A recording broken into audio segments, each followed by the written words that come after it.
If I could sit my 20-year-old self down, I'd tell him, stop trying to look rich when you're still learning how money even moves.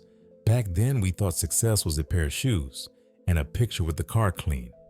But what I didn't realize was that money don't like show-offs, it likes strategy.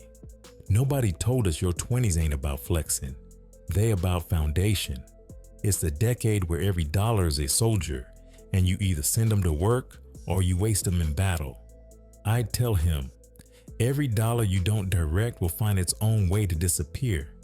You think you lost it to bad luck? Nah, you lost it to bad habits. I'd say, stop trying to impress people who ain't even impressed with themselves. The truth is, most folks you're trying to prove something to. They broke too, they just dressing it better. If I knew then what I know now, I'd spend less time chasing moments and more time chasing ownership. Cause them nights out fade fast, but them compound interest checks, they age fine. I wish I knew that saving money ain't about hoarding, it's about positioning. You don't save to sit on it, you save so you can move different.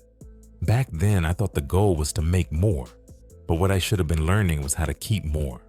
Cause the truth is, if you can't manage 1,000, you're gonna fumble 10,000. I tell my younger self, you don't need a raise, you need a plan.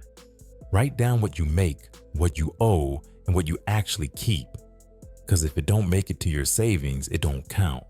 And learn this, every dollar you spend should either solve a problem or make you money back.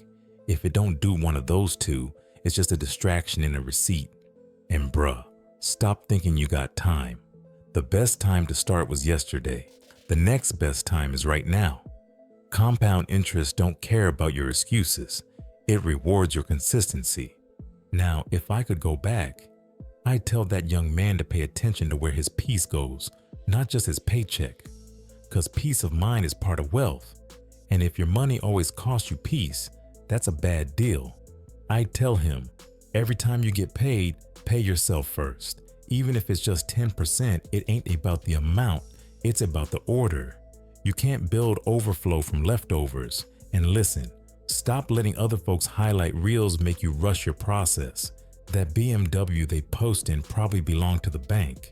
Learn to build slow and steady. Cause slow money lasts longer than fast mistakes. Don't let desperation make your decisions. Most of all, stay curious. Read, learn, and apply what you read. You don't need to be a genius, just consistent with common sense. And I'd end it the same way I end every talk. I'm not Ted, but thank you for coming to my talk. Money talk, that is. By the way, if this video helped you, hit that like, drop a comment, and subscribe. I'm dropping new content every week. If you want more money and less problems, stick around. Unc got you.